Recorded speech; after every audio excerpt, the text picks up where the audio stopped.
Bob Dylan is a famous musician in America, kind of like a poet with a guitar. He is always on the move, never staying in one place for long, and he takes simple folk songs and turns them into something much deeper. For a time, people have seen him as a mysterious person who likes to keep to himself. Bob Dylan does not usually talk about what he's thinking or feeling, and he does not like to argue with people directly. Even though he seems quiet and calm on the outside, Bob Dylan has a lot of complicated emotions on the inside. Now that Bob Dylan is 84 years old, he is finally starting to open up and talk about the people in the music business that he does not like. These were not things that Dylan did not like. They were bad feelings that came from people saying mean things to him, taking things that belonged to him, making him feel stupid, and times when he really liked someone but then got very angry with them. The scary thing is that some of these things were very small.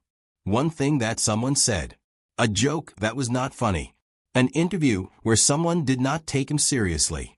For Dylan, these small things could make him very angry for his life. Dylan had a time getting over these things. Number 1, the Beatles. This is the band that Dylan never forgave. The Beatles were really something. It is clear that Dylan never forgave the Beatles for something. Bob Dylan and the Beatles were not supposed to be against each other. They met for the time at the Delmonico Hotel in New York City on August 28, 1964. This was a moment. The Beatles, who were 4 men from Liverpool, were meeting Bob Dylan, the American songwriter who was already changing the music people listen to. That night is still talked about today. Bob Dylan showed the Beatles what marijuana was. The Beatles showed Bob Dylan how famous he could really be. When you look at the pictures from that night, you see everyone smiling and laughing together. Bob Dylan and the Beatles looked like they were having a time. To people, it seemed like a group of artists were becoming really close friends, like a family. The birth of a brotherhood was what it looked like. If you look really closely, you can see that something bad was happening underneath. Dylan had to fight hard to get people to notice him. He went through a lot of times like being poor and feeling really down. The things he wrote about in his songs came from him thinking about things, much being alone, and always looking at himself. When the Beatles started writing songs that were not about love, but about what they were thinking and feeling, Dylan saw this right away. By 1965, you can hear it in songs like "You Got to Hide Your Love." They sound like they are copying the way Dylan writes and the things he talks about, and the way he makes you feel like he is not really connected to other people. Dylan's music was really getting to people, and the Beatles were paying attention to what Dylan was doing. The Beatles were. People who write about music really like that. They thought the Beatles were very brave and tried things. Bob Dylan did not feel the same way. He felt like the Beatles were taking his place.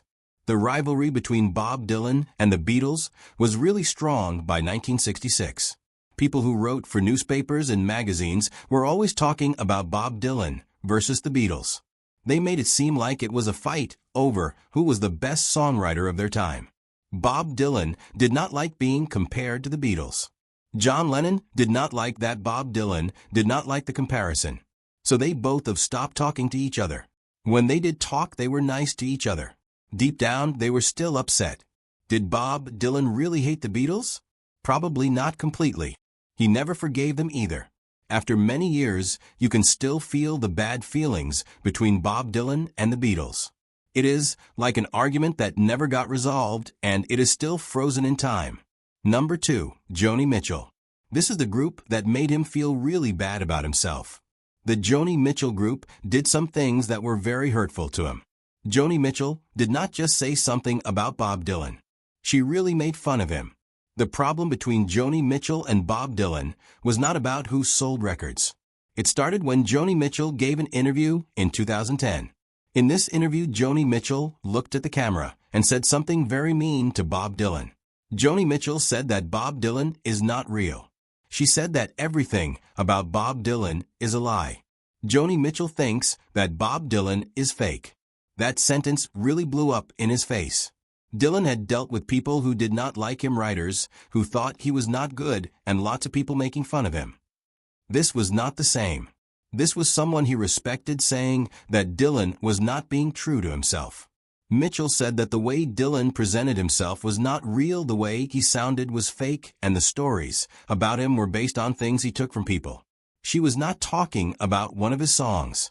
She was talking about Dylan himself. She went further with what she had to say. On television, she made fun of his singing voice. She even imitated him in a way that sounded really nasal.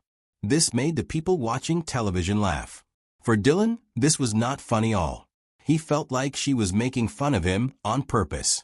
The people who know him well say that he felt like Joni Mitchell had hurt him on purpose with her words. He did not think she was just talking about music. He thought she was being mean to him personally. The attack really hurt because of the history that Mitchell and Dylan shared. Back in the 1970s, they thought highly of each other. Mitchell liked what Dylan did as a songwriter. She appreciated that he was brave enough to try new things that others were afraid to do. Mitchell even talked about how she admired Dylan's courage. As time went on, Mitchell started to feel bad about the way things were going. She thought that Dylan was getting much credit for things that she believed were not just his ideas, but things that a lot of people were doing. Dylan, on the hand, thought that Mitchell was just jealous of him, and that she was being mean to him by criticizing his work. Mitchell and Dylan had a lot of history together. That is what made the attack so painful for Mitchell. Number 3. Neil Young. This is the group that Bob Dylan did not like. The Neil Young camp is the faction that Bob Dylan resented. Bob Dylan and Neil Young were friends. Things changed when people started saying Neil Young was the voice of a generation. This really bothered Bob Dylan. The fact that people thought Neil Young was so important made Bob Dylan feel bad. It started one of the rivalries in folk rock music between Bob Dylan and Neil Young. The problem started in the mid-1970s, when Young's songs like Ohio and Southern Man made him really famous. People who wrote about music began to compare him to Dylan. Sometimes they said Young was better and more truthful. Dylan did not like this. He never wanted to be seen as a prophet. He had suffered for it. It bothered him to see Young take on that role without going through the struggles as Dylan. Young's music was getting a lot of attention. Dylan felt like he was being replaced. The music of Young was being talked about in the way as Dylan's music. Young's songs were making people think about issues, just like Dylan's songs had done before. In 1980, something happened in Santa Monica that got people talking. Neil Young was talking to someone backstage. He said that he did not get why people thought Bob Dylan was so special. This comment got around fast. Then Bob Dylan did an interview. He said that people think if you say something loud it must be true. Everyone knew what he was talking about. The problem between Neil Young and Bob Dylan got worse when Neil Young put out an album called Trans in 1982. This album was really different, had a lot of electronic music. Bob Dylan made fun of it, said it was just a bunch of noise, not real music. In 1983, Neil Young did something on stage that got a lot of attention. He played a weird and messy version of Bob Dylan's song Blowing in the Wind. The people in the crowd thought it was funny. They laughed. Bob Dylan did not think it was funny at all. For a time after that, there was a lot of tension between Neil Young and Bob Dylan. Sometimes they would see each other at award shows. It would be very uncomfortable. They did not talk to each other much. They kept their distance from each other. Neil Young never became more famous than Bob Dylan. He tried to be. He wanted to be as good as Bob Dylan. That made Bob Dylan very upset. Bob Dylan never forgave Neil Young for what he did. Number 4. The Eric Clapton Camp. The Blues Dispute. Bob Dylan and Eric Clapton got into an argument about something that really mattered to them. The question was, who had the right to say they truly understood the blues? Bob Dylan and Eric Clapton both loved the blues. They could not agree on who was the real blues musician. The blues were very important to Bob Dylan and Eric Clapton. The problem between them started back in the 1970s. This is when Eric Clapton said that Bob Dylan did not really get the roots of the music he was using. Bob Dylan took this as an attack on the music he was making. Something big happened during a recording session in 1975. Eric Clapton stopped playing a guitar solo that Bob Dylan had asked for. Eric Clapton said it was his thing, and he did not want anyone else playing it. Bob Dylan got up, left without saying a word. The music was Eric Clapton's territory, and Bob Dylan was not going to be a part of it. By 1985, it was pretty clear that Dylan and Clapton did not get along. Dylan said something that really upset people. He said some people play the blues and others take it away from them. Clapton took this to heart, got really defensive. When they were getting ready for Live Aid, Clapton made fun of the way Dylan sings. Dylan said that Clapton thinks that being a musician is the same as having soul. The few times they met, they were nice to each other. It was clear they were not friends. Dylan and Clapton had respect for each other, but they never really liked each other again. Dylan and Clapton just did not have that feeling for each other. Number 5. Byrds. This band did covers of people's songs, but they did something that was really different. The Byrds are the band that I am talking about. They crossed the line when it comes to music.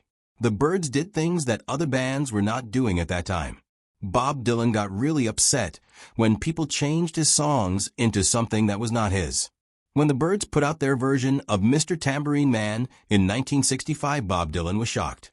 He just stood there staring at the radio. They had taken his song, cut out parts, and made it sound fancy. Bob Dylan thought this was terrible. He felt like they had ruined Mr. Tambourine Man. To Bob Dylan, what the Byrds did was like destroying something. Roger McGuinn said that they made the song sound good. This really upset Bob Dylan. When Bob Dylan and Roger McGuinn met that year, Bob Dylan told Roger McGuinn that he messed up the song. The Byrds kept playing Bob Dylan songs. Every time they did, Bob Dylan got more upset. Bob Dylan did not want to perform with the Byrds because he did not want people to think he liked what they were doing with his songs. The Byrds made Bob Dylan's songs known to a lot of people. To Bob Dylan, being famous because his songs were changed was not what he wanted. Bob Dylan wanted people to hear his songs the way he wrote them, even if that meant not many people would listen to Bob Dylan's music. These feuds reveal a side of Bob Dylan rarely discussed. Not the myth, not the Nobel laureate, but a fiercely protective artist wounded by perceived theft and disrespect. So, which of these conflicts shocked you the most?